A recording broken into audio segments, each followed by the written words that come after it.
Bonjour tout le monde, bienvenue à cette nouvelle discussion du monde. Aujourd'hui, on reçoit la candidate à la maîtrise en linguistique et spécialiste de l'écriture inclusive, Alexandra Dupuis, qui est aussi connue sous son nom Instagram, la linguiste au pays des phonèmes.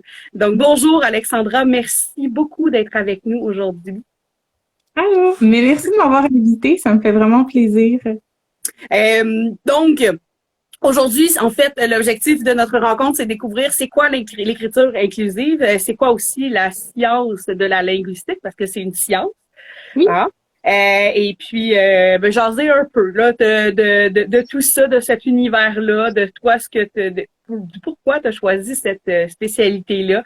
Donc, sans plus tarder, on commence. Dans le fond, si tu veux nous parler un peu de toi, de ton champ d'études, qu'est-ce qui t'a amené à te diriger vers ça? La linguistique et moi, je pense que c'est comme dans mes veines. Lorsque j'ai lu la description de programme, je me suis beaucoup retrouvée. Je suis une personne qui est bilingue simultanée, donc ça veut dire que j'ai grandi avec deux langues maternelles, donc le français et le créole haïtien. Et j'ai toujours été capable de faire des liens entre le français et le créole haïtien, sans toutefois avoir les mots pour expliquer les liens que j'étais capable de faire. En lisant la description de mon programme, c'est vraiment venu me chercher dans mon héritage culturel, dans qui je suis. Alors, je me suis inscrite et finalement, je me suis rendu compte que ça me plaisait. Mais c'est super, ça. Rapidement, tu disais que tu as grandi avec deux langues maternelles, donc est-ce que tu as rencontré des barrières pendant ton programme, justement avec cette dualité-là? Au bac, pas vraiment. Je pense que ça a été plus un avantage d'avoir deux langues maternelles parce que j'avais une certaine conscience de certains phénomènes. Donc, c'était pas juste de la théorie, mais moi, je le pratiquais à la maison. Okay.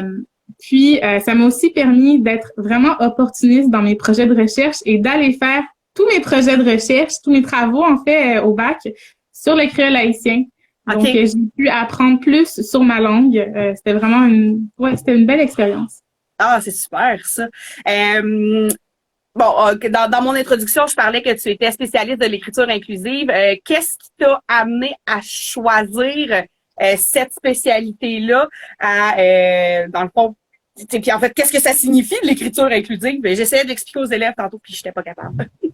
Donc, l'écriture inclusive, pour moi, c'est vraiment une longue histoire. Mon premier projet de bac portait sur la représentation des femmes dans la langue française. Donc là, je me questionnais sur les mots qu'on utilisait pour décrire les femmes.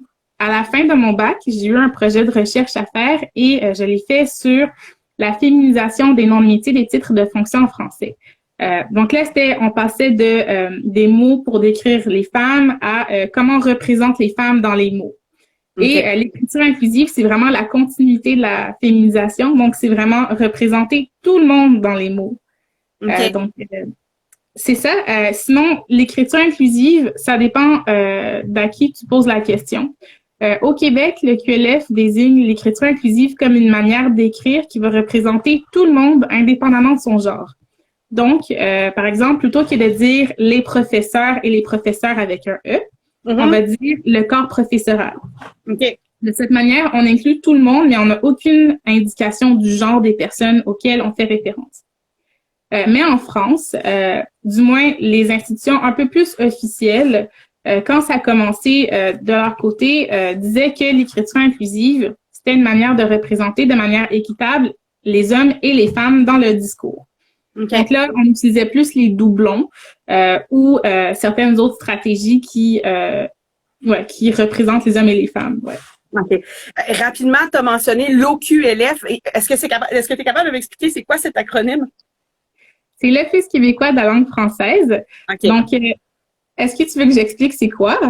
Rapidement, si tu veux. Ça peut être intéressant. Donc, durant la Révolution tranquille, le Québec s'est doté de la Charte de la langue française. Dans les années 60. Exactement. Donc, cette charte, par cette charte, en fait, on a l'Office québécois de la langue française qui a été créé, qui a pour objectif de s'assurer qu'au Québec, on parle français. Donc, c'est le QLF qui va donner des suggestions dans le milieu de l'éducation, dans le milieu du travail, qui va s'assurer de la francisation des personnes migrantes. OK. Super. Ben, merci. Je savais qu'il y avait, il y avait une notion au niveau là, de s'assurer que, bon, au niveau de la protection de la langue française, mais je savais pas que c'était aussi, il y avait aussi une visée pédagogique là, à l'Office québécois de la langue française. Donc, merci pour cette capsule d'information. Bon, quand on parle tu parlais d'écriture inclusive, tu parlais de la représentation autant des hommes, des femmes. Là, je sais qu'en ce moment, avec je veux pas dire la montée de la non-binarité, mais avec l'acceptation plus ouverte là, des gens qui se considèrent non-binaires. Donc, autant, en fait, ni garçon ni homme, ou autant, je veux dire, ni garçon ni femme, autant un et l'autre. Comment ça se transpose dans l'écriture? La manière de représenter les personnes qui ne sont pas ni exclusivement hommes ou ni exclusivement femmes, c'est dans le texte, on appelle ça l'écriture non binaire. Okay. En ce moment, le QLF ne reconnaît pas ces formes, mais c'est pas parce que le QLF ne reconnaît pas ces formes qu'elles ne sont pas valides. Ça, c'est un point important à mentionner. En tant que personne, tu peux utiliser la langue comme tu veux. Et plus les gens utilisent certaines formes, plus ces formes-là ont de chances d'entrer dans la norme et donc d'être reconnues par des autorités linguistiques comme le QLF. Okay. En ce moment, parmi les formes qui sont utilisées par des personnes non-binaires, une des formes les plus populaires, c'est le point médian. Donc, on va avoir professeur, un point médian, un E, puis un S, dépendamment si c'est au pluriel ou au singulier. OK. Au lieu de la parenthèse, parce que je sais qu'à une époque, la parenthèse était beaucoup utilisée pour alléger le texte. Donc, dans le fond, le point médian vient remplacer la parenthèse.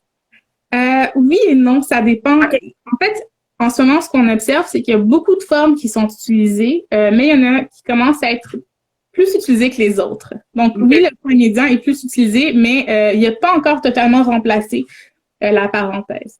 OK. OK. Puis, bon, quand tu parlais de nouvelles formes, là, il y a la création, dans le fond, de nouveaux. Parce qu'en anglais, c'est facile. Tu sais, c'est, au lieu de he, her, c'est they, them. Mm-hmm. Donc, comment ça se transpose ça en français? Parmi les formes qui ont été proposées, là, il y en a plusieurs, donc je vais vous les nommer, puis ça se peut que j'en oublie, je m'excuse. Donc, il y a le yel, que moi, j'entends le plus souvent. Qui est une contraction des pronoms il et elle. Okay. Il y a le il, mais I-L-L-E. Il y a le ul et il y a le ol. Ça, ce sont les 4 formes que j'ai pu observer. OK. Donc, ça, c'est vraiment pour représenter là, les gens qui se considèrent non-binaires. Oui, les personnes non-binaires, exactement. Écoute, je dérape un peu parce que là, dernièrement, dans l'actualité, on a beaucoup parlé du mot femme, mais avec un X au lieu du E. Puis, dans le fond, women aussi, là, la même chose, là, avec le X qui remplace le E, comme quoi c'est pas une forme inclusive d'écriture. J'étais curieuse d'entendre ton opinion là-dessus. Honnêtement, je comprends la logique derrière la chose. Moi, j'ai absolument rien contre. Je pense que c'est...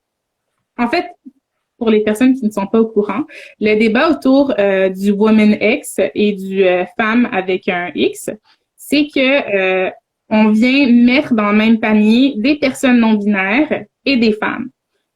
Puis ça renforce en fait l'idée que la non-binarité n'est pas un genre à part entière. Okay. Donc, plutôt que d'utiliser femme avec un X, vraiment juste utiliser femme quand on fait référence à des femmes et personnes non-binaires quand on fait référence à des personnes non-binaires. Comme ça vient vraiment séparer ces genres et indiquer que ce sont 2 genres à part entière. OK. Autant dans l'identification que dans l'écriture. Oui. OK, cool. Puis bon, je sais qu'il y en a sûrement qui ont dû. J'en profite, on a une spécialiste, hein, donc je pose plein de questions. On voit beaucoup aussi là, l'appellation latin X, Latinx.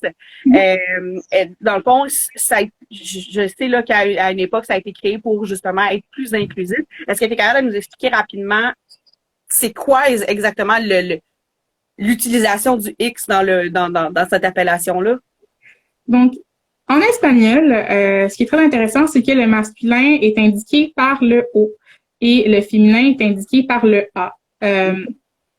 Dans les communautés queer, il y a eu un désir de justement représenter tout le monde, donc en utilisant un morphème qu'on appelle, donc ça c'est une unité de son ayant un sens, pour représenter tout le monde, donc le X qui est un morphème qu'on n'a pas normalement en espagnol.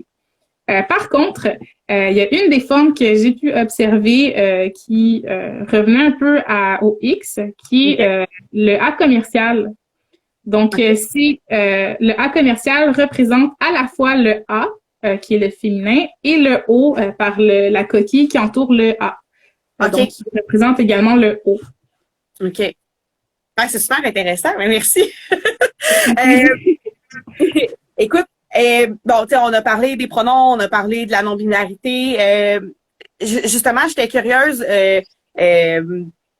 Bon, encore là, je te répète, on a une spécialiste. C'est quoi l'important?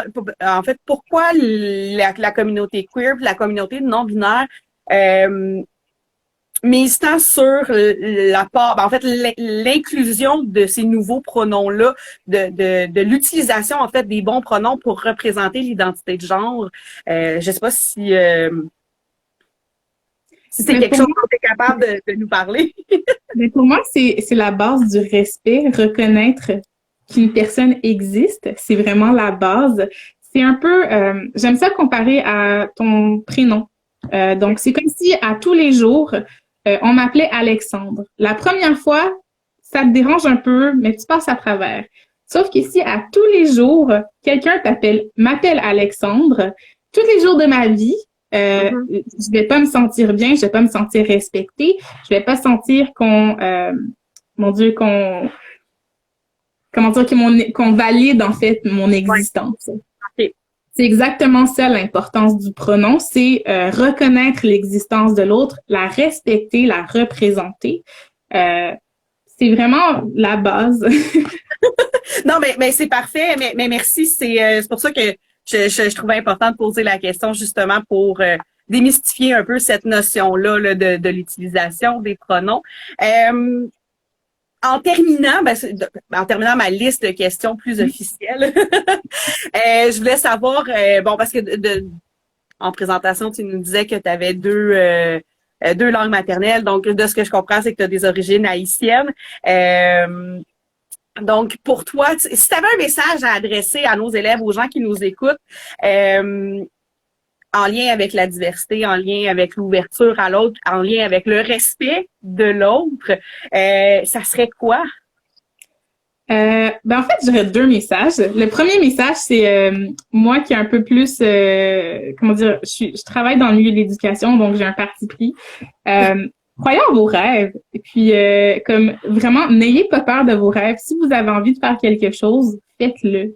Je crois que, tout est possible. Puis, il faut vraiment, faut jamais, il faut être sa plus grande cheerleader. Ça, c'est mon premier message. Et le deuxième message, qui est plus par rapport au fait que je suis issue de la diversité. S'il vous plaît, ne dites pas le mot en N. Ça fait vraiment mal aux gens qui l'entendent. Puis il y a même des études qui documentent la chose.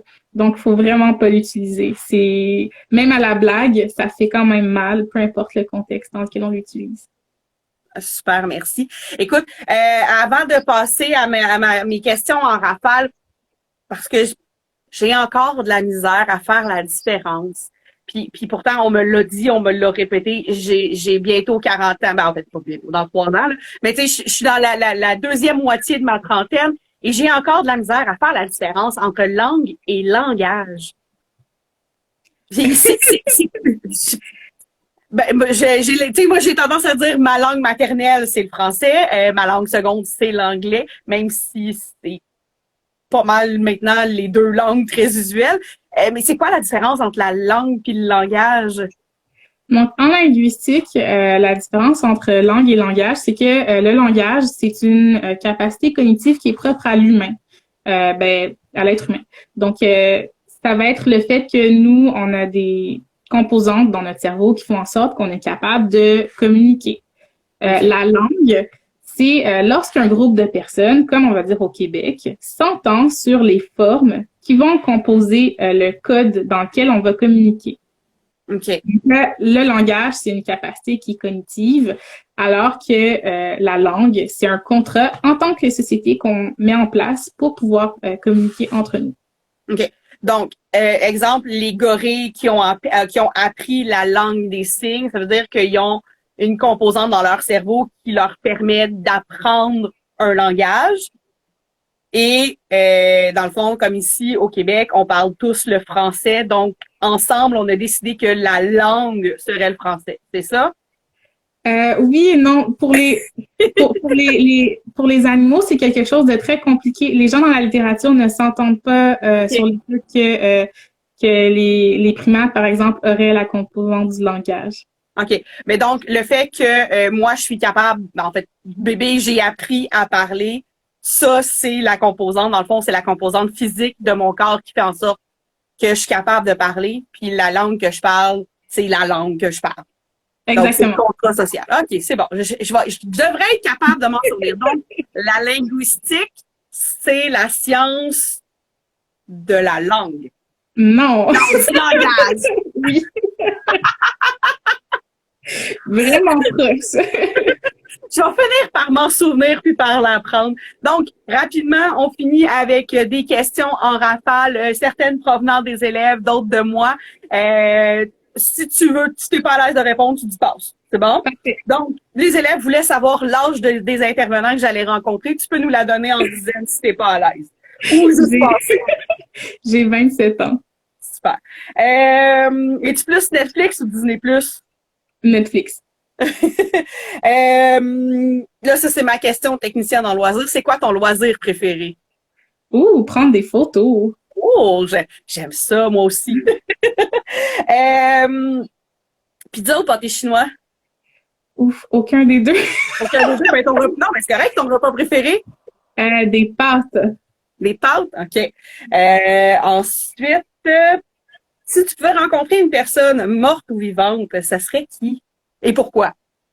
Ça serait probablement Angela Davis parce que j'ai beaucoup d'admiration pour tout le travail qu'elle a fait. OK. Bon, ben super.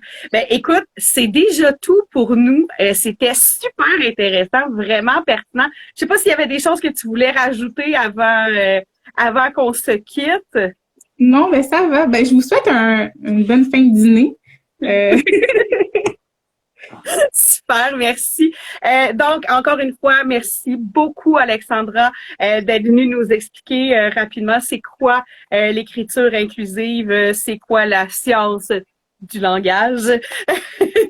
Et puis, merci d'avoir pris le temps de démystifier avec nous là, les différents pronoms puis l'importance en fait de ce que tu fais, des recherches que tu fais en lien avec l'écriture inclusive. C'est très apprécié. Merci beaucoup. Je souhaite vraiment avoir la chance que tu viennes nous visiter en vrai l'année prochaine pour qu'on puisse continuer cette super discussion-là. Donc, gros merci. Et puis, à tout le monde, je vous souhaite une belle fin de journée. Merci beaucoup. Bye! Merci, bye! Bye!